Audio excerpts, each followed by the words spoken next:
வாழ்க்கையில அப்பா இன்னும் நெருங்கும்படியாக நாங்கள் கேட்கிறோம் ஆண்டவரே. இந்த கால வேளையில் அப்பா உம்மை பாடும்படியான கிருபைகளை கொடுத்தீரே ஆண்டவரே. உம்மை உயர்த்தும்படியாக உம்மை ஆராதிக்கும்படியான கிருபைகளை எங்களுக்கு தேவனி பாராட்டினீரே ஆண்டவரே. அதற்காக உமக்கு நன்றி செலுத்துகிறோம் ஆண்டவரே. அப்பா எங்களை ஆராதனையை தேவி ஏற்றுக்கொள்வீராக ஆண்டவரே. வந்த ஒவ்வொருவருடைய கிருபை சூழ்ந்து கொள்ளட்டும் ஆண்டவரே. மகிமையின் பிரச்சனத்துல ஆண்டவரே எங்களை தாழ்த்தி அர்ப்பணிக்கிறோம் ஆண்டவரே. நீரே பொறுப்பெடுத்துக் கொள்ளுங்கப்பா. அப்பா வீடும் இருக்கிற எல்லா பகுதிகளிலும் கரம் இருக்கட்டும் ஆண்டவரே. வருகிற ஜனங்களை தடைகளை நீக்கி கொண்டு வருவீராக அப்பா. அப்பாவுடைய குருவின் கரத்துல எங்களை தாழ்த்தி அர்ப்பணிக்கிறோம் அப்பா. எப்போதும் ஆண்டவரே நாங்கள் ஏறெடுக்கப்படுகிற ஒவ்வொரு விண்ணப்பங்களுக்கு அப்பா நீ செவிகளுக்கு ஒரு கிருபைக்காக உமக்கு நன்றி செலுத்துகிறோம் அப்பா. எல்லாவற்றையும் குருவின் கரத்துல தாழ்த்தி அர்ப்பணிக்கிறோம். செவிக்கலாம் எல்லாம் ஆயத்தமா இருங்க. எல்லாம் கண்களை மூடி சபைக்காக, ஆத்மாக்களுக்காக, ஊழியக்காரருக்காக, யாருக்காக இருக்கிற ஜனங்களுக்காக, அழிந்து கொண்டிருக்கிற தேசத்துல எவ்வளவோ அழிவின் வழியில் இருக்கிறதோ அத்தனை வழிகளிலும் ஜனங்கள் அழிவை நோக்கி கடந்து போகிறார்கள். நம் தேசத்தின் நிலைகள் எப்படிப்பட்டதா இருக்கிறது, இவர்களுக்கெல்லாம் நாம் ஜெபிக்க வேண்டும். என்னுடைய பிள்ளைகளை எல்லா கண்களை மூடி கருத்தாய் நாம் ஜெபிக்க வேண்டும். எப்படி எலியா எப்படிப்பட்டவரா இருந்தாரு, பாடு நிறைந்தவரா இருந்தாலும் அவர் எப்படிப்பட்டவரா இருந்தாரு, கருத்தாய் பண்ணவராக இருந்தாரு. நம்மை போல ஒரு பாடுள்ள மனுஷனா இருந்தாலும் வேதம் சொல்லுகிறது அவர் கருத்தாய் ஜெபித்தார் என்று. நம்முடைய வாழ்க்கையிலும் பல பாடுகள் இருக்கலாம், ஆனால் நாம் கருத்தாய் ஜெபிக்கும் பொழுது கர்த்தர் கட்டாயமாய் கிரியை செய்ய அவர் வல்லமை உள்ளவராய் இருக்கிறார். ஹல்லேலூயா, ஹல்லேலூயா. நம் சபைக்காக நாம் ஜெபிக்க வேண்டும். ஒவ்வொரு நாளும் ஒவ்வொரு வாரமும் சபையில நாம் ஜெபித்துக் கொண்டுதான் இருக்கிறோம். தேவன் ஜெபத்தை கேட்கிற தேவனாய் இருக்கிறார். ஹல்லேலூயா. அவர் ஜெபத்தை கேட்கிற தேவனாய் இருக்கிறார் என்று வேதம் சொல்லுகிறது. ஆகவேதான் மாம்சமான யாவரும் இடத்துல கடந்து வருவார்கள் என்று வேதம் சொல்லுகிறது. இந்த காலை வேளையில நம்மளுடைய சமூகத்துல வந்திருக்கிறோம். நம் ஜெபத்தை கேட்கும்படியாக தேவன் நம் மத்தியிலே கடந்து வந்திருக்கிறார். தேவனே, சபைக்காக ஜெபிக்க வேண்டும். சபையில ஆண்டவர் தாமே ஒரு பெரிய எழுப்புதலை கொடுக்க வேண்டும். திரளான ஆத்துமாக்களை கொடுக்க வேண்டும். இது தேவனுடைய வருகைக்கான கடைசி நாட்களா இருக்கிறது. தேவன் ஒரு பெரிய எழுப்புதலை இந்த பகுதியில ஆண்டவர் கட்டளிட வேண்டும். திரளான ஆத்துமாக்களை இந்த தேவ சேனையின் வல்லமை ஊழியர்களுக்கு ஆண்டவர் கட்டாயமாய் தர வேண்டும். ஹல்லேலூயா. அவர் செய்ய வல்லமை உள்ளவராய் இருக்கிறாரா இல்லையா? இருக்கிறார். கட்டாயமாய் ஆண்டவர் பெரிய காரியங்களை செய்ய போகிறாரு.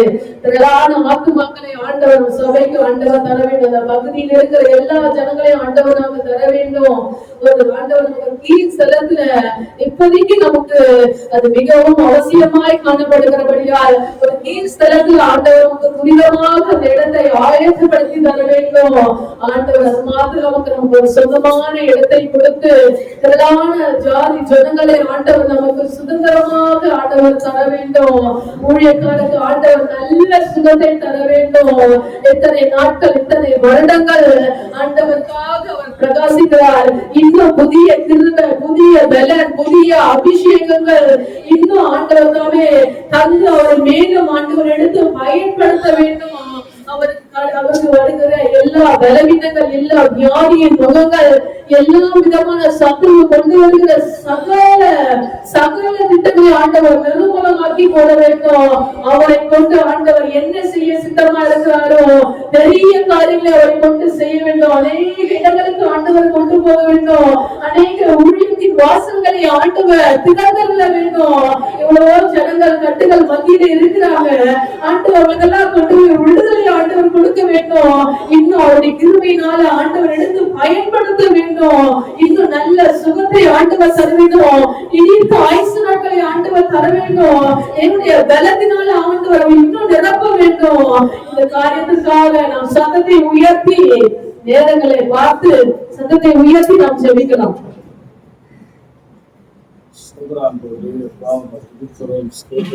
நன்றி செலுத்துகிறோம். துதிகன மகிமைக்கு பாத்திரரே, நாங்கள் போற்றுகிறோம், புகழ்கிறோம், நன்றி செலுத்துகிறோம். ஆண்டவரே, ஆண்டவரே, ஒவ்வொரு குறிப்பையும் கர்த்தாவே நாங்கள் ஆண்டவரை செபித்துக் கொண்டிருக்கிறோம். ஆண்டவரே, ஸ்தோத்திரத்தோடு கூட உமக்கு நாங்கள் தெரிவிக்கிறோம். ஆண்டவரே, நாங்கள் ஸ்தோத்தரிக்கிறோம், ஸ்தோத்தரிக்கிறோம், ஸ்தோத்தரிக்கிறோம், ஸ்தோத்தரிக்கிறோம். தகப்பனே, கர்த்தாவே, நீர் எங்களுக்கு ஆண்டவரே ஒரு கீழ் ஸ்தலத்தை ஆயத்தம் பண்ணி வைத்திருக்கிறேன். நாங்கள் அதற்காக துதிக்கிறோம், துதிக்கிறோம். துதிகின மகிமைக்கு பாத்திரரை நாங்கள் துதிக்கிறோம். அதினதின் காலத்தில் எல்லாவற்றையும் நேர்த்தியாய் செய்கிறவரே, ஆண்டவரே, நீ செய்வது ஆண்டவரே ஒன்றும் தடைப்படாது. தகப்பனே, எல்லாவற்றையும் செய்து முடிக்கிற தேவன் ஆண்டவரே, அப்பா, எல்லாவற்றுமே எங்களுக்கு செய்து முடித்திருக்கிறோம். உமக்கு நாங்கள் நன்றி செலுத்துகிறோம். ஆண்டவரே, அந்த இடத்தை கர்த்தாவை ஏற்ற நேரத்தில் ஆண்டவர் கொண்டு வந்து நீ சேர்க்க போகிற கிருபைக்காக ஸ்தோத்திரம். ஆண்டவரே, ஏற்ற நேரத்தை கர்த்தர் அதை வைத்திருக்க அதற்காக நன்றி. ஆண்டவரே, நாங்கள் துதிக்கிறோம். ஆண்டவர் நன்றி செலுத்துகிறோம். ஸ்தோத்திரத்தோடு கர்த்தாவே உடைய சமூகத்தினாக ஏறெடுக்கிறோம் சுவாமி. ஆண்டவரே, இந்த இடம் முழுவதும் ஆண்டவர் இருக்கிற ஒவ்வொரு ஜனங்களுக்காக நாங்கள் உம்மை நோக்கி பார்க்கிறோம். ஆண்டவரே, அழிந்து கொண்டிருக்கிற தகப்பன ஆத்துமாக்களுக்காக உம்மை நோக்கி நாங்கள் பார்க்கிறோம். ஆண்டவரே, கர்த்தாவே, நீர் தகப்பன அவர்கள் இரக்கம் பாராட்டுகிறார்கள். ஆண்டவரே, பிசாசு தகப்பன ஒரு மன கண்களை ஆண்டவர் குருடாக்கி வைத்த எல்லா இயேசு கிறிஸ்துவ நாமத்தினாலே எல்லா இந்த குருட்டாட்டத்தின் ஆவிகளை கர்த்தா இப்போது நிர்மூலமாக்குகிறோம். இயேசுவின் நாமத்தில் மத்தேயு 18:18 அதிகாரத்தின்படி அந்த குருட்டா கர்த்தாவை கட்டி எல்லா கட்டில கட்டவிழ்க்கிறோம். ஆண்டவரே, அதை பரலோகத்தில் கட்டவிழ்க்கப்படுவதாக. ஆண்டவரே, இருதயம் கர்த்தாவை நோக்கி பார்க்கட்டும். ஆண்டவரே, ஒவ்வொரு இருதயம் கர்த்தாவை ரட்சிப்புக்கு ஏற்றதாய் கர்த்தர் வைப்பீராக. எல்லாம் கடினப்பட்டிருக்கிற எல்லா இருதயத்தை கர்த்தாவை கர்த்தர் இப்போது இலகுவீராக. கர்த்தாவை எப்படி தகப்பனே, ஆண்டவரே, அல்லேலூயா, தகப்பனே, சவுலை கத்தாவே கொண்டு வர வைத்து அவனை அனுப்பும் போது இருதயத்தை கத்தர் மாற்றுவீரோ, அதே போல தகப்பனை கடினமா இருக்கிற ஒவ்வொரு இதய கத்தர் மாற்றுவீராக. ரட்சிப்பு ஏதுவாக கத்தர் வைப்பீராக. ஆண்டவரை கத்தா நீர் அதை செய்ய போற கிருபைக்காக ஸ்தோத்திரம் ஆண்டவரே. அந்த விசேஷமாய் கூட கத்தாவே ஆண்டவரை ஊழியர் கருத்துல ஒப்பு இருக்கிறோம். ஆண்டவர் நீர் தகப்பனை ஊழியர்கள் சுகத்தை விரும்புகிற தேவன் ஆண்டவரே. நீர் அவரை கொண்டு வந்து இருக்கிறீர், நீர் அவரை நிலைப்படுத்திருக்கிறீர், நீர் அவரை கத்தாவே ஆண்டு உம்முடைய ஊழியராக கத்தர் ஆண்டவரை அங்கீகரித்து இருக்கிறீர். ஆண்டு உம்முடைய ஊழியத்தை கத்தாவே தொடர்ந்து செய்யும்படியாக கூட இன்னும் அவருக்கு நீர் பலனை கொடுத்திருக்கிறீர், இன்னும் அவரை உற்சாகப்படுத்துகிறீர் கத்தா. இன்னும் அபிஷேகத்தையும் கத்தா வரங்களையும் கத்தாவை நீர் தந்திருக்கிறீர். ஆண்டவருக்காக நாங்கள் நன்றி செலுத்துகிறோம். ஆண்டவரை நீர் உம்முடைய ஆடுகளை கத்தாவை மேய்க்கும்படியாக அந்த உத்தரவாதம் உள்ள கத்தாவை ஒரு உத்தரவாதக்காரனாய் கத்தர் வைத்திருக்கிறீர். நாங்கள் நன்றி செலுத்துகிறோம் கத்தாவே. அவருக்கு இன்னும் பலன் உண்டாவதாக, அவர் இன்னும் பற்றி எறிவாராக கத்தாவை. இன்னுமாய் கூட கத்தாவே ஆண்டவர் ஆயிரங்களுக்கு அல்ல ஆண்டவரே, லட்சங்களுக்கு அல்ல கோடிகளுக்கு கத்தர் பயன்படுத்துவீராக. இந்த கரத்தில் ஒப்பு கொடுக்கிறோம் ஆண்டவரே. நீர் பொறுப்படுத்துகிற உச்ச தலைவர் உள்ளம் கால்வரை ஆண்டவரே.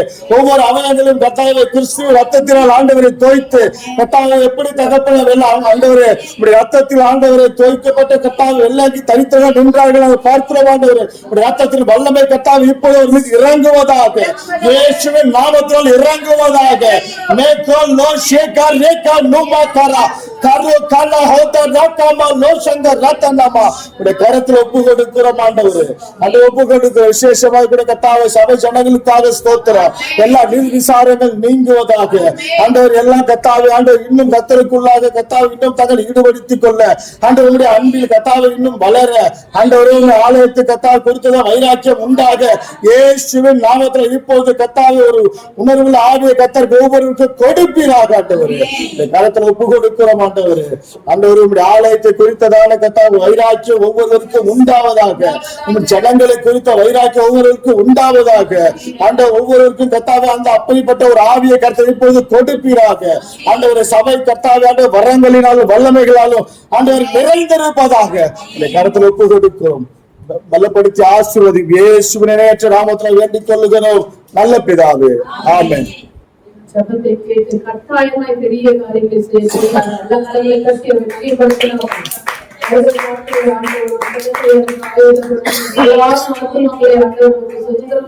சொந்தமாகவும் ஆண்டவர் தருகிறார்.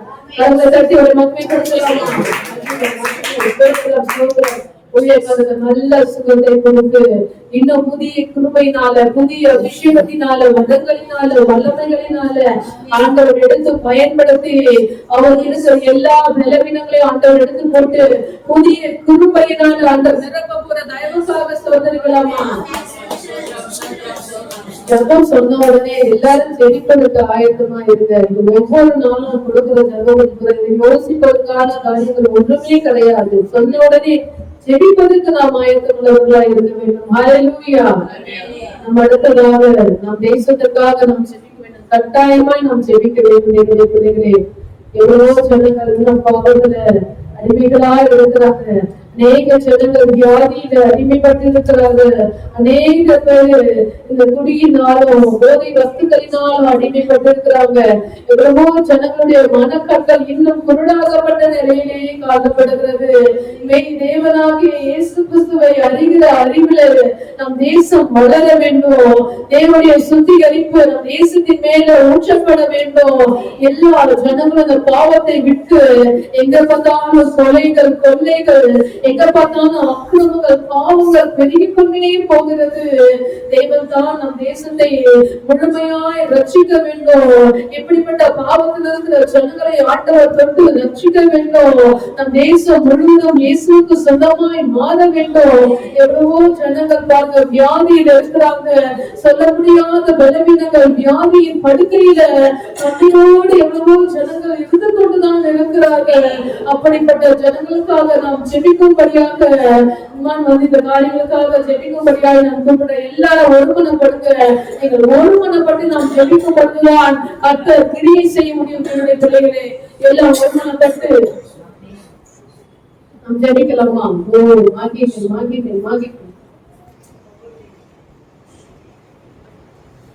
சொல்றமாகவே நன்றி அப்பா நன்றி சிறந்த காலங்களுக்காக நீங்கள் பேசுகிறார்களே அப்பா இப்போது கொடுக்கப்பட்ட விண்ணப்பங்கள் கருத்தில் நீங்கள் கூறுகிறார்களே அப்பா வியாதிப்பட்டிருக்கிற ஜனங்கள் ஏராளமாக இருக்கிறார்கள் சொல்றமாகவே ஆனாலும் கூட அந்த வியாதி விடுதலை கைகளுடைய உண்டு என்பதை அவர் எந்த இழந்து கொள்ளும்படியான ஒரு கிருபையை அவர்களுக்கு கொடுக்கும்படியாக இருக்கிறார்களே அப்பா துணியாளர்களுக்கு வைத்திய தேவை என்ற வார்த்தையில் சொல்லப்பட்டிருக்கிறது ஆகவே அந்த வார்த்தையை நாங்கள் நேரத்தில் நாங்கள் நினைக்கிறோம் ஆகவே வியாதியோடு இருக்கிற பிள்ளைகள் நிலவரமா இருக்கிறாங்க ஆகவே அந்த வியாதியில் இருக்கிற ஒவ்வொரு பிள்ளைகளையும் நாங்கள் விடுதலை கொடுத்து அவர்களை பாதுகாக்கும்படியாக நேரத்தில் நாங்கள் சொல்லிக்கிறோம் ஆகவே அதே போல ஆகவே அநேக அழிவு குறித்தான காரியங்களை நோக்கி ஓடிக்கொண்டிருக்கிற ஜனங்களும் ஏராளமா இருக்கிறாங்கப்பா நாங்கள் நேரத்தில் அவர்கள் எல்லாரும் நாங்கள் நினைக்கிறோம் ஆகவே நீங்கள் ஒரு செய்கிற அவர்களுக்காக நீங்கள் மனம் இறங்கும்படியாக நாங்கள் தெரிவிக்கிறோம் ஆகவே இப்படிப்பட்டதான ஆண்டவரே கோழி பழக்கங்களுக்கு அந்த அடிப்படையில் ஜனங்கள் ஏராளமா இருக்கிறாங்கப்பா நாங்கள் நினைக்கிறோம் ஒழுங்கு செய்ய அவர்களை நினைத்து ஆண்டவரை அவர்களை கொள்ளும்படியாக நேரத்தில் நாங்கள் நினைக்கிறோம்ப்பா நீர் அவர்களை தகுதிப்படுத்தும்படியாக நேரத்தில் நாங்கள் நினைக்கிறோம் ஆண்டவரே அப்பா நீர் அவர்களுக்கு சுகத்தை கொடுக்கும்படியாக நாங்கள் ஜெபிக்கிறோம் ஆண்டவரே அப்பா அந்த கோழி பழக்க வழக்கங்கள் ஒரு விடுதலை கட்டளையிடும்படியாக நாங்கள் ஜெபிக்கிறோம் ஆண்டவரே அப்பா நீர் அவர்களோடு கூட இருந்த ஆண்டவரே உமக்கு ஒரு பிரியமான ஒரு பிள்ளைகளாக ஆண்டவரே ஆவிக்குரிய பிள்ளைகளாக இருக்கிற கிறிஸ்தவ பிள்ளைகளாக இருக்கிற அநேக ஜனங்கள் உண்டு ஆண்டவரே ஆனாலும் ஆண்டவரே அவர்களும் அந்த கோழி பழக்க வழக்கங்களுக்கு ஒருங்கிணைப்பட்ட ஒரு ஜனங்களை காணப்படுவதை நாங்கள் பார்க்கிறோம் ஆண்டவரே நேரத்தில் நாங்கள் அப்படிப்பட்டதாக ஜனங்களுக்காக நாங்கள் நேரத்தில் நாங்கள் ஜெபிக்கிறோம் ஆண்டவரே ஒரு விஷயம் மனம் அறிந்து ஆண்டவரே மீண்டுமாக அவர்கள் ஒவ்வொருவரும் இடத்தில் சேர்த்துக் கொள்ளும்படியான திருவடி அவர்களை கொடுக்கும்படியாக நேரத்தில் நாங்கள் ஜெபிக்கிறோம் ஆண்டவரே பண்ணி ஒவ்வொருவருக்கும் கொடுத்தவர்களையும் உங்களுடைய பிள்ளையாரை மாற்றும்படியாக நேரத்தில் நாங்கள் ஜெபிக்கிறோம் ஆண்டவரே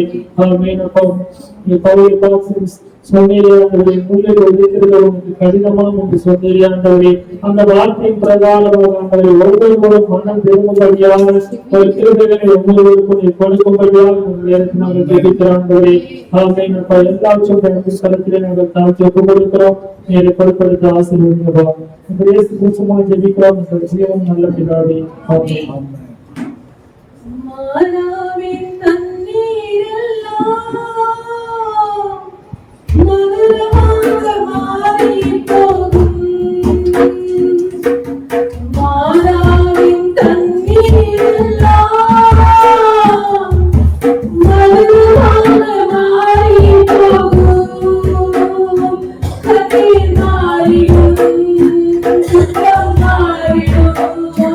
கண்ணீர் மாறிடும், துக்கம் மாறிடும், கண்ணீர் ஒரு வார்த்தை சொன்னால் போதுமே,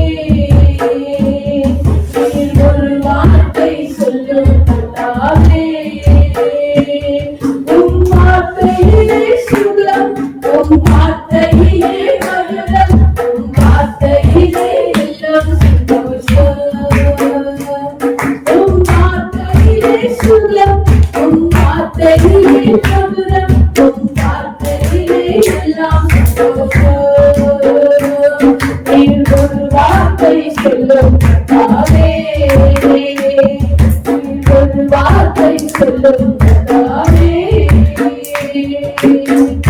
வார்த்தையிலே சுகம், வார்த்தையிலே அற்புதங்கள். இப்போது ஆண்டவர் சாமியோட அற்புத சுகத்தை வியாதியா இருக்கிற ஒவ்வொரு மேலேயும் ஆண்டவர் மூச்சு ஒரு புதிய சுகத்தினால பரிபூர்ணத்தினால ஆண்டவர் ஒவ்வொருவரையும் விடுதலையாக்க போற திருமைக்காக நாம் தோன்றிக்கலாமா?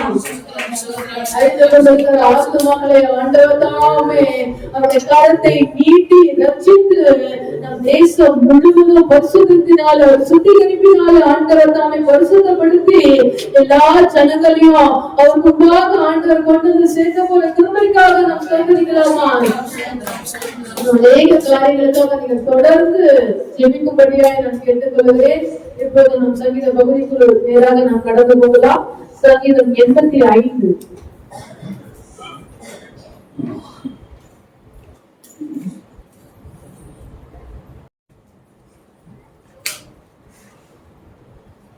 ஸ்ரீலங்கன்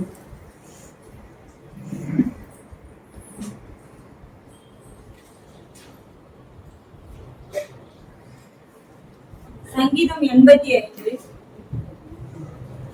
கர்த்தாவே, உமது தேசத்தின் மேல் பிரியம் வைத்து யாக்கோபின் சிறையிருப்பை திருப்பினீர்.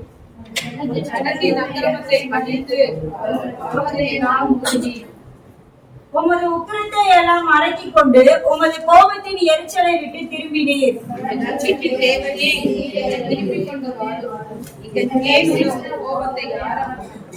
என்றென்றைக்கும் எங்கள் மேல் கோபமாய் இருப்பீரோ? தலைமுறை தலைமுறையாக உமது கோபத்தை நீடித்து இருக்க பண்ணுவீரோ?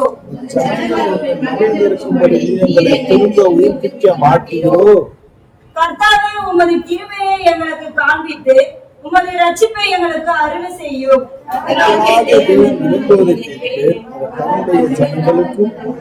பரிசுத்தவான்களுக்கு சமாதானம் திரும்பாதிருப்பார்களா? நம்முடைய தேசத்தில் மகிமை வாசமாய் இருக்கும்படி அவருடைய ரட்சிப்பு அவருக்கு பயந்தவர்களுக்கு சமீபமாய் இருக்கிறது.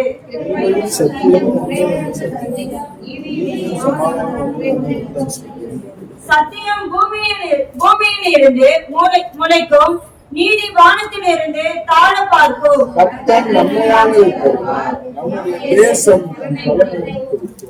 நீதி அவருக்கு முன்பாக சென்று அவருடைய ரட்சிப்பின் வழியை நம்மில் இருக்கும்.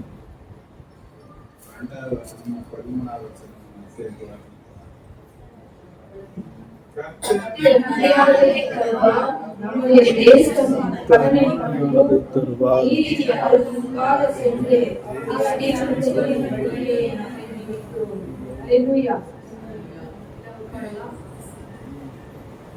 தினத்துல இந்த சங்கீத பகுதியை வந்து பேசும்படியாக ஆயத்தமா இருக்காங்க.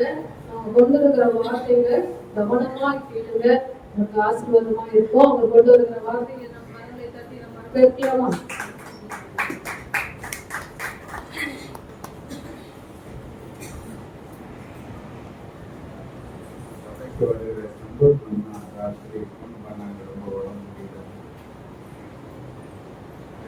காலையில் ஒரு வரும்போது சபைக்கு வந்து ஒரு ஃபோன் கால் தெரிஞ்சவங்க பல்சு 30,000 கர்த்தர் இவங்களுக்கு வேண்டிய ஆரோக்கிய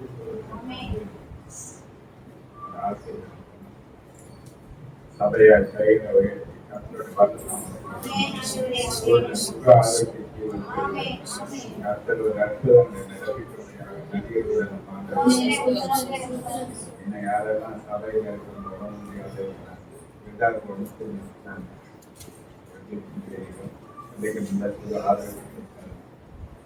குடும்பத்தை பேசுகின்றது எல்லா நன்றி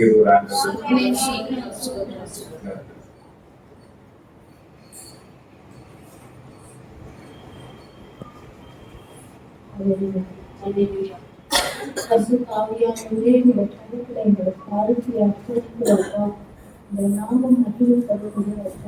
நீங்கள் பேசுகிற நாமத்தை மகிழும் படுத்துகிறோம். கருத்தை அர்ப்பணிக்கிறோம். பேசுகிற நாமத்தை செய்திக் கொள்கிறோம்.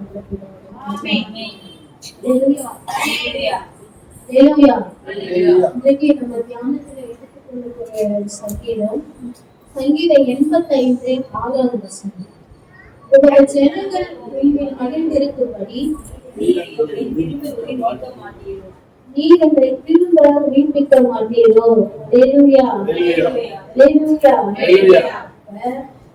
ஏன் இந்த வார்த்தை வந்து இந்த சங்கீதத்தை எழுதப்பட்டிருக்கு அப்படின்னா, இஸ்ரவேல் ஜனங்கள் ஒரு சிறு இருப்புக்குள்ளதான் இருந்தாங்க.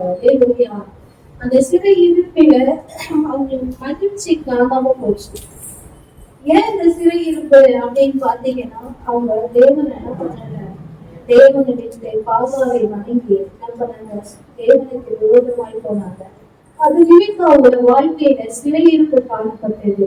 அந்த சிறை இருப்பு நிமித்தம் தான் அவங்க மறுபடியும் தேவனத்துல கேட்காங்க, ஆண்டவரே உங்களை நாங்கள் மகிழ்ந்தெடுக்கும்படி மீண்டுமா நாங்கள் மகிழ்ச்சியை காணும்படி திரும்பவும் எங்களை உயிர்ப்பிக்க மாட்டீரோ அப்படின்னு சொல்லி கேட்கிறாங்க. அதே போய் அந்த வாழ்க்கையில கூட மகிழ்ச்சி என்பதே போயிட்டு சொல்லி கவலைப்பட்டு கடக்கிற ஒவ்வொருவரையும் பார்க்க ஆண்டவர் சொல்றாரு. இன்றைக்கு ஆண்டவர் என்ன பண்ண போறாரு? நம்ம உயிர்ப்பிக்க போகிறார். அல்லேலூயா. ஆண்டவரே நம்மை மீண்டும் உயிர்ப்பிக்க மாட்டீரா சொல்லி நம்ம அநேக தரம் நம்ம கேட்டு கொண்டிருக்கிறோம். நம்முடைய கஷ்டங்களிலும் நான் இந்த கஷ்டத்துலதான் நம்ம வாழணுமா,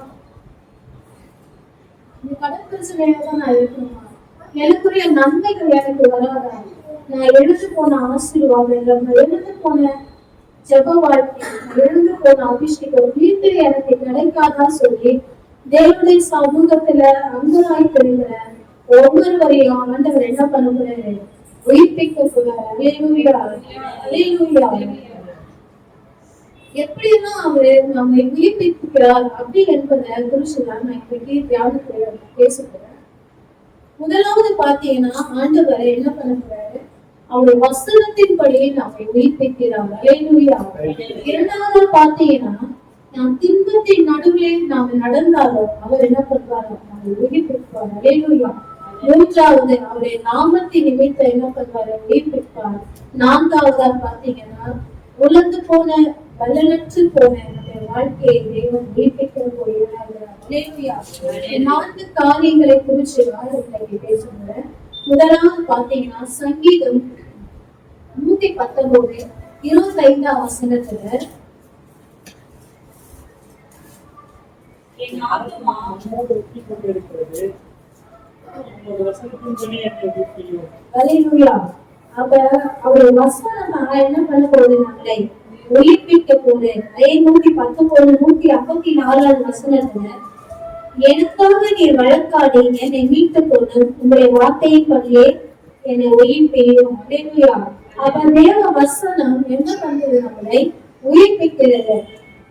யோவான் 6:63 வசனத்தை வாசித்து பார்த்தீங்கன்னா ஆவியை உயிர்ப்பிக்கிறது, மாம்சமானது ஒன்றும் போதுமாது.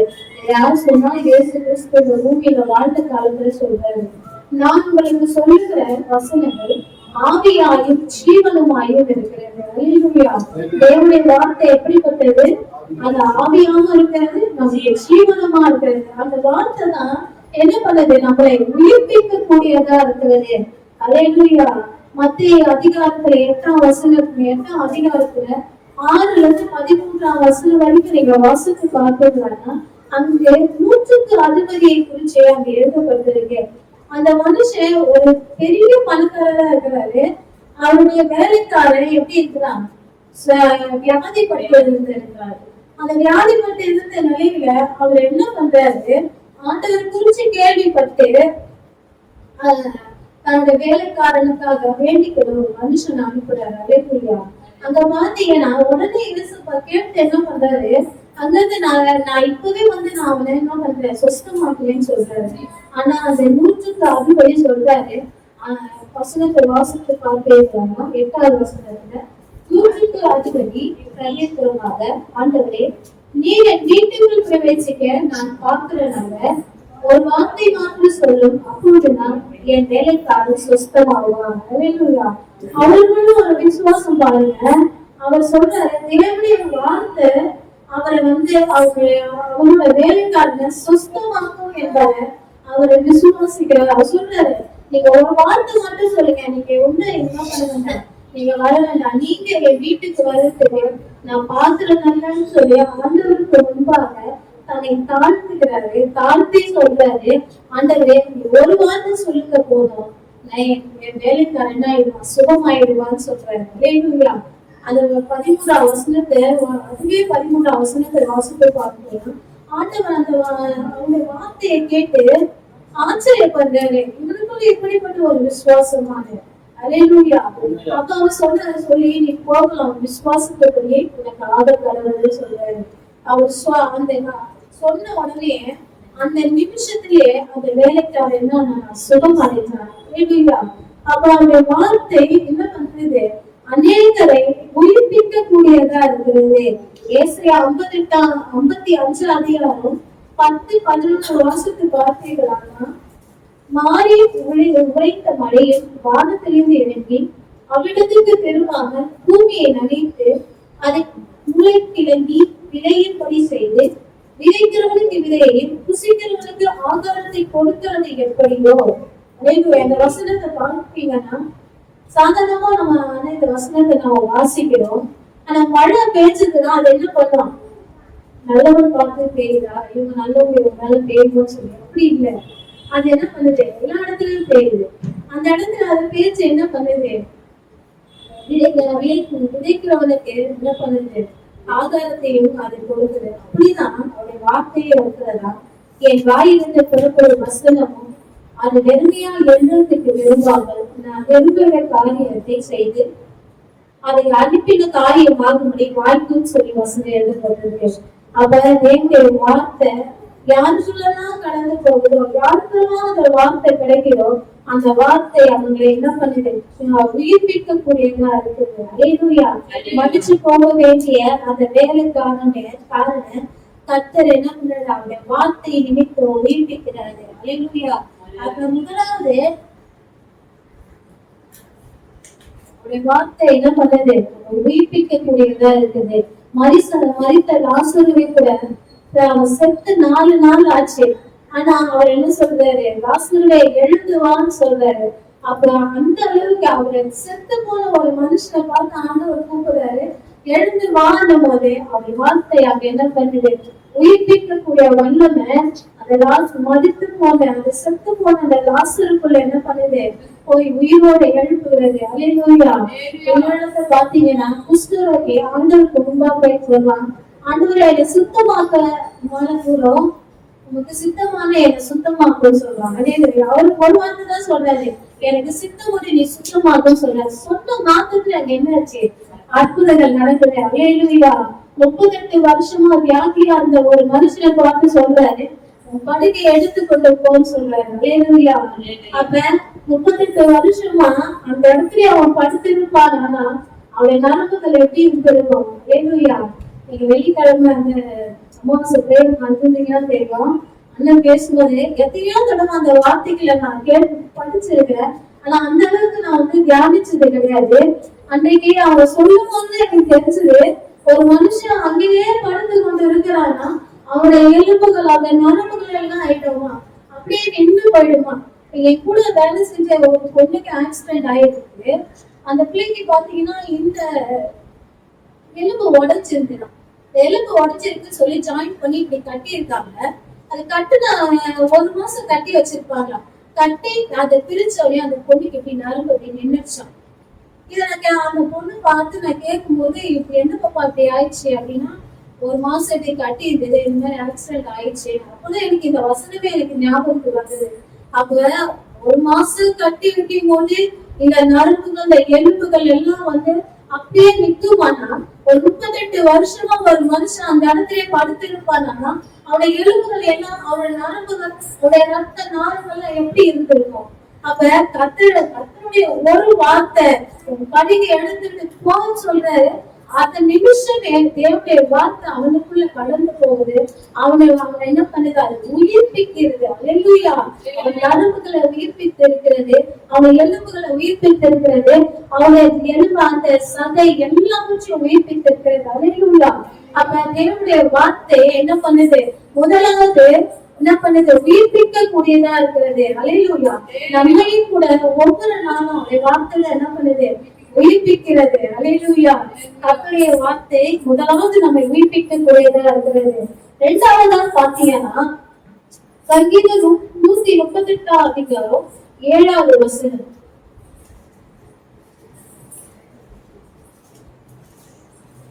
நான் துன்பத்தின் நடுவிலே நடந்தாலும் நீர் என்னை உயிர்ப்பிப்பீர். அல்லேலூயா. அல்லேலூயா. நீங்க துன்பத்தின் நடுவுல கடந்து கொண்டிருக்கிறீங்களா? அல்லேலூயா. கர்த்தர் என்ன பண்ண கூடாது? உயிர்ப்பிக்கக்கூடிய தேவனாய் இருந்தேன் நம்மை நடத்துவார். அல்லேலூயா. அடுத்த யோபு பாத்தீங்கன்னா யோபு 19வது அதிகாரம் 25 வசனங்களை வாசித்து பார்த்தீங்கன்னா அவர் சொல்றாரு, என் மீட்பர் உயிரோடு இருக்கிறார் என்றும் அவர் கடைசி நாளில் பூமியின் மேல் நிற்பார் என்று நான் அறிவேன். அல்லேலூயா. அவர் எத்தனையோ துன்பங்களை அவர் எப்படி பண்ணாரு? அனுபவித்த தேவ மனுஷன். அல்லேலூயா. அவரை பாத்தீங்கன்னா அவர் நல்ல ஒரு வாழ்ந்த ஒரு மனுஷன். அவருக்கு இருந்த சொத்து சுகம் எவ்வளவோ இருந்தது. ஆனா எல்லாம் அழிந்து போனாலும் அவரை எப்பேற்பட்ட ஒரு பாதையில் அவர் கடந்து போனாராம், அவர் துன்பத்தின் பாதையில தான் அவர் கடந்து போனாராம். அப்படிப்பட்ட ஒரு துன்பத்தின் பாதையில அவர் கடந்து போனாரோ அவர் சொல்றாரு, என் மீட்பர் உயிரோடு இருக்கிறார். அல்லேலூயா. அப்ப அவருக்குள்ள தெரிஞ்சிருக்கு, என் தேவன் உயிரோட இருக்கிறார், என்னை மீட்டுமா என்ன பண்ணுவாரு, உயிர்ப்பிப்பாரு. அல்லேலூயா, அல்லேலூயா. அவர் அந்த அதிகாரத்தை நீங்க வாசித்து பார்ப்பீங்கன்னா அவர் சொல்றாரு, என் தோல்வதெல்லாம் அழுகி போனாலும் நான் என்ன பண்ணுவேன், என் ஆண்டவரை நான் பார்ப்பேன், என் சொந்த மக்கள்னாலே அவரை நான் பார்ப்பேன், அவரை மீட்டுமா அவர் உயிர்ப்பிப்பாரு அப்படின்னு சொல்லி அவர் விசுவாசத்தோட அவர் பேசுறாரு. 23 அதிகாரம் 10வது வசனத்துல அவர் சொல்றாரு, ஆனாலும் நான் போகும் வழி அவர் அறிவார், அவர் என்னை சோதித்த பின் நான் சுத்தம் நான் பொன்னாக விளங்குவேன்னு சொல்றாரு. அல்லேலூயா. அவருக்குள்ள அவர் பாருங்க, அவருக்குள்ள ஒரு விசுவாசம், தேவன் என்ன என்ன பண்ணுவாரு, உயிர்ப்பிப்பாரு, நான் போகும் வழி அவர் அறிவார். இன்றைக்கும் துன்பத்தின் பாதையில நான் கடந்து போகிற ஒவ்வொருவரும் அவங்க தனக்குள்ள கண்டிப்பா சொல்லுவீங்க, என் பாதையை தேவன் அறிவார்னு சொல்லுவீங்க. அல்லேலூயா.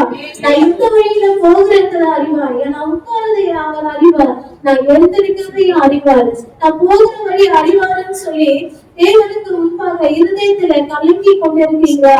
தேவன் துன்பத்தின் நடுவுல நீ நடந்தாலும் அவர் நம்ம என்ன பண்ணுவாரு, உயிர்ப்பிக்கக்கூடிய ஆண்டவரா இருக்கிறார். அல்லேலூயா.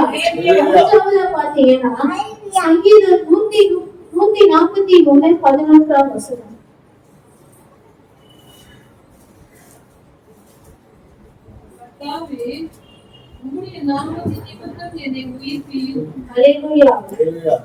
அடுத்ததா நம்மை உயிர்ப்பிக்க போறது என்ன? அவர் நாமம். அல்லேலூயா. இயேசுவின் நாமம் என்ன பண்ணும், உயிர்ப்பிக்கக்கூடியதா இருக்கிறது. அப்போஸ்தலர் 3 அதிகாரம் 1-10 வசனம் வரைக்கும் நீங்க வாசித்து பார்த்தீங்கன்னா, பேதுருவும் யோவானும் ஜெப ஆலயத்துக்கு கடந்து போறாங்க. அங்க போகும்போது அந்த இடத்துல பாத்தீங்கன்னா, அந்த ஒரு சப்பானியா தாயின் கருவிலேயே அவன் வந்து என்ன பண்ணி சப்பானியா கருவிலேயே ஒரு சப்பானியா பிறந்திருக்கிறாரு. அவர் வேற அப்படி இருந்த ஒரு மனுஷனை பிச்சை கேட்கும்படி என்ன பண்ணிருக்காங்க, அங்க வந்து அமர்த்தி இருக்கிறாங்க. அப்ப அவரு அந்த இடத்துல அவர் இருக்கும்போது பேதுருவும் யோவானும் அங்க கடந்து போனாங்க. எல்லாரையும் பார்த்து அவர் என்ன பண்ணிருப்பாரு, பிச்சை கேட்டு இருப்பாரு. இவங்க போகும் போதும் பிச்சை கேட்டு இருக்கிறாரு. அவங்க 2 பேரும் அவரை பார்த்து என்ன சொல்றாங்க, வெள்ளி பொண்ணு என்னிடத்தில் இல்லை, என்னிடத்துல என்ன இருக்கு, இயேசுவின் நாமம் இருக்குன்னு சொல்லி அவர் என்ன பண்றாங்க, குளிச்சு தூக்கி விடுறாங்க. அவர் தூக்கி விட்ட உடனே அவரு என்ன பண்றாரு, மறுபடியும் அவரோட கால் எப்படி இருக்கும், மான் கால்களை போல அவருடைய கால் என்ன பண்ணிருக்கோம், ஒரு ஹேண்டிகாப்போட கால்களை பார்த்துருக்கீங்க, மலர்ந்து இருக்காரு. அது ரொம்ப குட்டியா இருக்கும், வளர்ந்த கால் மாதிரி இருக்கும். ஒரு கால் வளர்ந்துருக்கும், ஒரு கால் வளர்ந்துருக்காரு. நான் பார்த்திருக்கேன். என் கூட படிச்ச ஒரு பொண்ணோட இது பாத்தீங்கன்னா கால் எவ்வளவு தூரம் தான் இருக்கும், கொஞ்சம் தான் இருக்கும். அப்படி அவங்களுக்கு கால் இருந்திருக்கும். அப்ப அவங்க இயேசுவின் நாமத்தினால எழுந்துறேன்னு சொல்லும் போது அங்க என்ன நடக்குது, வளராத அவங்களின் கால் என்ன பண்ணிருக்கேன், வளர்ந்திருக்கேன். அல்லேலூயா, அல்லேலூயா. அவருடைய நாமம் என்ன பண்ணிருக்குது, அவங்களுக்குள்ள உயிர்ப்பிக்கக்கூடிய அந்த வல்லமை அவருடைய நாமத்தை நிமித்த உள்ள போய் அந்த கழுது முரடுகளையோ அந்த எலும்புகளையோ ஊடுகளை என்ன பண்ணிருக்கேன், வளர்ந்திருக்கு. அல்லேலூயா. அவருடைய நாமம் அதிசயங்களை அதை செய்திருக்கு. அல்லேலூயா. உயிர்ப்பிக்கக்கூடிய அவருடைய வல்லமை அந்த மனுஷனுக்குள்ள கடந்து போன நிமித்த அவர் எழுந்து குதிச்சு நடந்து தேவனை மகிமைப்படுத்தி கொண்டு போனார். அல்லேலூயா. இன்றைக்கு நாமளும் கூட அல்லேலூயா அவருடைய நாமத்தை, அவர் நாமம் நமக்குள்ள என்ன பண்ணிருக்கு, அந்த நாமம் இருக்கு. அல்லேலூயா. அந்த நாமத்தை வைத்து அநேகரை நாம எழுப்ப முடியும். அல்லேலூயா. கர்த்தர் அப்படியே நம்ம நடத்துவார். அல்லேலூயா. இங்க தாவீது கூட பாத்தீங்கன்னா இயேசு கிறிஸ்து, இதனால இயேசு கிறிஸ்து வந்ததுக்கு அப்புறம் தான் இயேசுவின் நாமத்தை பயன்படுத்தினாங்க. ஆனா தாவீது இயேசு கிறிஸ்து வளர்றதுக்கு முன்னாடியே கோலியாத்தை பார்த்து சொல்ற, நீ பட்டயத்துல ஈட்டியோட வர ஆனா நானும் நீ நிந்தித்த இஸ்ரவேலின் தேவனாகிய ராஜ்யங்களின் தேவனாகிய கர்த்தருடைய நாமத்தினாலே நான் வரைஞ்சு என்ன பண்றாரு, கோலியாத்தை முறியடிக்கிறார். அல்லேலூயா. அவர் முறியடிக்கக்கூடிய தேவனுடைய நாமம் நமக்குள்ளே இருக்கு. அது அநேகம் உயிர்ப்பிக்கக்கூடியதாகவும் இருக்குது. அல்லேலூயா. நான்காவதா பாத்தீங்கன்னா உலர்ந்து போன எசேக்கியா 37 அதிகாரம் 1-14 வருஷத்துக்கு பார்த்து அந்த எசேக்கியா என்ன பண்றாரு, ஒரு எலும்புகள் நிறைந்த பள்ளத்தாக்கு. அந்த பள்ளத்தாக்குல ஆண்டவர் நிறுத்தி என்ன சொல்றாரு, தீர்க்க தரிசனம் உயர்த்த சொல்றாரு. வசனத்தை மட்டும் வாசிங்க. 37வது அதிகாரம்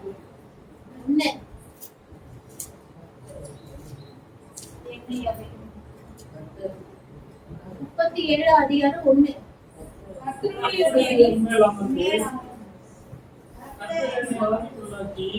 வெளியே கொண்டு போய் எலும்புகள் நிறைந்த ஒரு பள்ளத்தாக்கின் நடுவே நிறுத்தி வெள்ளையாடுகளுக்கு அருகே சுற்றி நடக்க பண்ணினார். இதோ பள்ளத்தாக்கு வெட்டவெளியிலே அந்த எலும்புகள் மகா திரளாய் கிடந்தது. அவைகள் மிகவும் உலர்ந்ததுமாய் இருந்தது. அந்த உலர்ந்து போன அந்த எலும்புகள் தேவன் அங்க சுற்றி நடக்க பண்ணி ஒரு பார்த்து சொல்றாரு, எசேக்கியாவை பார்த்து, இந்த எலும்புகள் உயிர் அடையுமா அப்படின்னு கேட்கிறாரு. அவன் பாத்தீங்கன்னா அவன் சொல்றாரு, அந்த நீரத்தை அறிவியல் அவர் அந்த எலும்புகளை பார்த்து அந்த தீர்க்க தரிசனம் உழைக்க சொல்றாரு. அவரும் உழைக்கிறாரு. அந்த எலும்புகள் என்ன ஆகுது? அல்லேலூயா. வசனத்தை வாசித்து பார்த்தீர்களா? அப்பொழுது அவர் இந்த எலும்புகளை குறித்து தீர்க்க தரிசனம் உழைத்து அவைகளை பார்த்து சொல்ல வேண்டியதாவது, உலர்ந்த எலும்புகளே கர்த்தருடைய வார்த்தையை கேளுங்கள். கர்த்தராகிய ஆண்டவர் இந்த எலும்புகளை நோக்கி, இதோ நான் உங்களுக்குள் ஆவியை பிரவேசிக்க பண்ணுவேன், அப்பொழுது உயிரடைவீர்கள். அல்லேலூயா. அப்ப இந்த எலும்புகளை பார்த்து ஆண்டவர் தீர்க்க தரிசனம் உரைக்க சொல்றாரு. அவரும் உரைக்கிறாரு. அவர் உரைத்த உடனே இந்த வசனம் எழுதப்பட்டிருக்கு, ஒரு இறைச்சல் உண்டாயிடுச்சு. ஒரு இறைச்சல் உண்டாக்கி அதை கொஞ்சம் மன கண்களுக்குள்ள கொண்டு வரும்போது பாத்தீங்கன்னா உரைத்த அந்த உலர்ந்து போன அந்த எலும்புகள் தேவனுடைய வார்த்தையை கேட்டவங்க அந்த உயிர்த்தெழுமையின் வல்லமை அவங்களுக்கு அந்த எலும்புகளுக்குள்ள கடந்து போய் நரம்புகள் உண்டாச்சான், எலும்புகள் உண்டாச்சான், அதாவது ரத்த நாளங்கள் உண்டாச்சான், எல்லாம் உண்டாக்கி அது என்னாச்சு, ஒரு மகா சேனையா நின்றான். வசனம் அதுதான் எழுதப்பட்டிருக்கு. 10வது வசனத்துல அவர்கள் உயிரிழந்து காலூன்றி மகா சேனையாய் நின்றார்கள். அல்லேலூயா. அப்ப தேவனுடைய வார்த்தை அந்த எலும்புகளுக்குள்ள கடந்து போய் என்ன பண்ணுச்சு, ஒரு மகா சேனையாய் நின்றது. ஏன் இந்த வசனத்தை சொல்றேன்னு பாத்தீங்கன்னா, தேவன் சொல்றாரு இந்த உலர்ந்த எலும்புகள் இஸ்ரவேல் ஜனங்கள் தான். அல்லேலூயா. வசனத்தை பாத்தீங்கன்னா 11வது வசனம், அப்பொழுது அவர் என்னை நோக்கி, மனுபுத்திரனே, இந்த எலும்புகள் இஸ்ரவேல் வம்சத்தார் அனைவருமே, இதோ அவர்கள் எங்கள் எலும்புகள் உணர்ந்து போயிடுச்சு, எங்கள் நம்பிக்கை அற்று போயிட்டு நாங்கள் அற்புட்டு போகிறோம் என்கிறார்கள். அல்லேலூயா. அப்ப அவங்களோட நம்பிக்கை அற்று போகக்கூடிய அந்த நிலை அங்கே காணப்பட்டது. அதனால ஆண்டவர் சொல்றாரு, அப்ப இந்த எலும்புகள் என்ன ஆகும், உயிரடையும். அப்போ உங்களோட நம்பிக்கை அற்று போகக்கூடிய நிலையில இருந்தாலும் கர்த்தர் என்ன பண்ணுவாரா, நம்பிக்கையின் தேவனா இருந்து ஒவ்வொருவரும் என்ன பண்ணுவாரா, உயிர்ப்பிப்பாரா. ஒரு மகா சேனையை ஆண்டவர் என்ன பண்ண போறாரு. அல்லேலூயா. நம்ம நிறுத்த போகிறார். அல்லேலூயா. நம்முடைய சபையின் பேர் என்ன, தேவ சேனை. ஒரு மகா சேனையா என்ன பண்ண போது இந்த சபையும் மாறப்போகிறது. அல்லேலூயா. கர்த்தர் இப்பவே என்ன பண்ணிட்டாரு, ஆரம்பிச்சுட்டாரு. அல்லேலூயா. ஒவ்வொருவரும் பாத்தீங்கன்னா நம்ம சபையில பாத்தீங்கன்னா நான் அநேக தடவை நான் ஜெபிச்சிருக்கிறேன். ஆண்டவரை உடல் ஊழியக்காரருக்கு தேவை ஆண்டவர். அவங்க ரொம்ப கஷ்டப்படணும். அவங்களே தனியா அவங்களே செய்து கொண்டு இருக்கிறாங்க. ஒரு உடல் ஊழியர்கள் இருந்தால் நல்லா இருக்குமே. எங்க சபையில ஆண்டவரை சிறுவர்கள் ஊழியர்கள் எழுந்தா நல்லா இருக்குமே. நீங்க என்னைக்கு ஆண்டவரை இதை செய்ய போறீங்க, நீங்க ஒரு அற்புதத்தை நீங்க செய்ய போறீங்க, செய்ய மாட்டீங்கன்னு சொல்லி அநேக நாள் செபிச்சிருக்கிறேன். அவருடைய வார்த்தை அந்த செபத்தை ஆண்டவர் கேட்டு இன்றைக்கு நம்ம சபையில ஆரம்பிச்சுட்டாரு. சிறுவர் ஊழியர்கள் ஆரம்பிச்சிருச்சு, உடன் ஊழியர்களை உடன் ஊழியர்களை எழுதி இருக்கிறாங்க. கர்த்தர் என்ன பண்ணிருக்கிறாரு, நம்ம சபையில அநேக காரியங்களை செய்து கொண்டுதான் இருக்கிறாரு. அல்லேலூயா. ஒரு மகா சேனையா ஆண்டவர் நம்முடைய சபையும் கர்த்தர் எழுப்பி உயிரடைய செய்ய போகிறார். அல்லேலூயா, அல்லேலூயா. கர்த்தர் செய்கிறார்.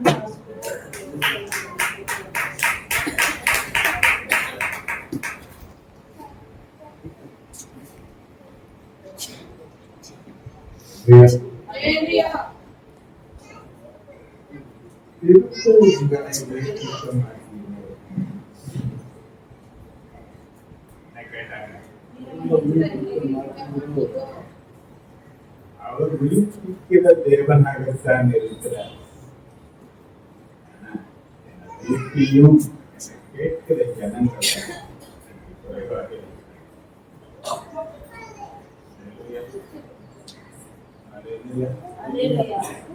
துன்பத்தின் மத்தியில இருந்தாலும்,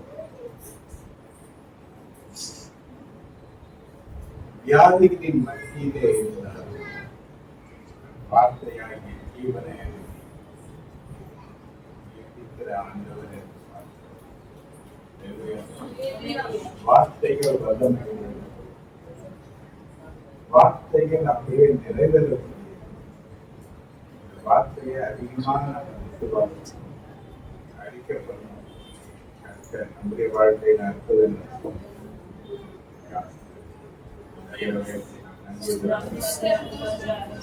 சாட்சி இதுதான் சீக்கிரம்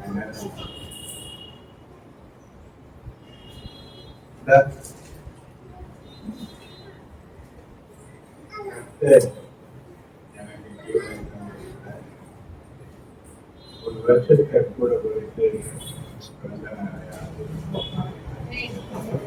68 வருடங்கள் கழித்து அதுவும் 9வது வருடத்தில் நிற்க வைத்திருக்கிற நிர்பந்தம் இருக்கிறதுதான் சரி.